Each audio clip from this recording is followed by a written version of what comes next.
Firelight Dialogues Label Series, Episode 1, The Dangerous Business of Labels, and Why Mystical Traditions Try to Break Them. Picture this. You wake up tomorrow morning and discover that every label in the world has disappeared. No political parties, no religions, no job titles. No introvert, no extrovert, no conservative, no liberal, no vegan, no crypto bro, no influencer. You look in the mirror and you can't even say what you are. For most people, that would be mildly unsettling. For others, it would trigger a full-blown existential meltdown before the coffee even finished brewing. And that tells you something interesting. Humans don't just use labels, we live inside them. Tonight, around the fire, we're going to explore why mystical traditions throughout history, from Zen monks to desert hermits, have spent thousands of years trying to do something that sounds completely insane. They try to break the labels your mind depends on. Not because they hate language, but because they think labels can quietly imprison your perception of reality. So, grab a cup of coffee, or something stronger. I'm Pat Cantor, and this is Firelight Dialogues, where we poke suspicious sticks into the comfortable stories people like to believe. Let's start with a confession. Your brain is lazy, not stupid, not defective, just efficiently lazy. It does something psychologists politely call cognitive compression, which is a fancy way of saying that your brain takes the chaotic circus of reality and stuffs it into a filing cabinet labeled things like safe, dangerous, friend, enemy, food, not food. If it didn't do that, you'd be frozen in the cereal aisle for 3 hours trying to analyze the metaphysical significance of Cheerios. Your ancestors survived because they made fast judgments. Rustling in the bushes? Could be the wind. Could be a tiger. The philosophical approach would be to sit down and evaluate the evidence. The evolutionary approach was, run! So, the brain developed a survival hack. It labels things quickly so you can react quickly. That worked great when the biggest threat in your life was being eaten. Today, the biggest threat is usually someone disagreeing with you on the internet. And yet, the same ancient labeling machinery is still running. Here's where things get interesting.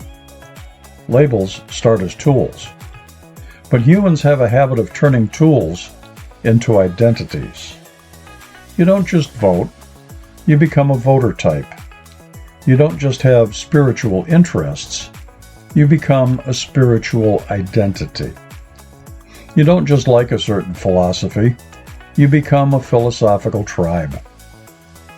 At that point, the label stops describing reality, and it starts defending territory. And humans define identity labels with the enthusiasm of medieval knights protecting a castle. Except the castle is imaginary. And the knights are yelling at each other on social media. Now this is where mystics enter the story, like philosophical troublemakers. Across cultures, Zen Buddhism, Taoism, desert mysticism, Gnostic traditions, you find the same strange behavior. Mystics deliberately attack labels. They poke holes in them. They laugh at them. Sometimes they answer questions, serious questions, with riddles that make absolutely no sense. A Zen student once asked a master, "Master, what is enlightenment?" The master said, 3 pounds of flax. Now that's either deep wisdom or the spiritual equivalent of trolling, but the purpose was simple. The teacher was trying to short-circuit the student's labeling machine. Because the moment you define enlightenment, you've turned it into another mental category, another concept, another label. And mystics insist reality itself can't be captured that way. There's a simple metaphor that philosophers love. The map is not the territory. A map is useful, but if someone tries to convince you that the map is the actual landscape, you might gently suggest that they step outside and stay there. Labels are maps. Reality is the territory. But humans often start treating the map as if it is reality. Take the word tree. That label covers redwoods, bonsai, apple trees, mangroves, desert shrubs pretending to be trees, billions of variations, yet the mind compresses them into one neat mental box. That's useful until you forget that the box is just a symbol. Mystical traditions believe that when you become too attached to labels, you stop actually seeing things. You see categories instead. You see political labels instead of people, religious labels instead of seekers, personality types instead of individuals. Reality becomes a stack of mental folders. Mystics try to disrupt that. Zen masters shout. Sufi teachers tell absurd stories. Desert monks sit in silence for decades. Which, admittedly, sounds like a lifestyle choice that would not test well in modern productivity seminars. But the goal is the same.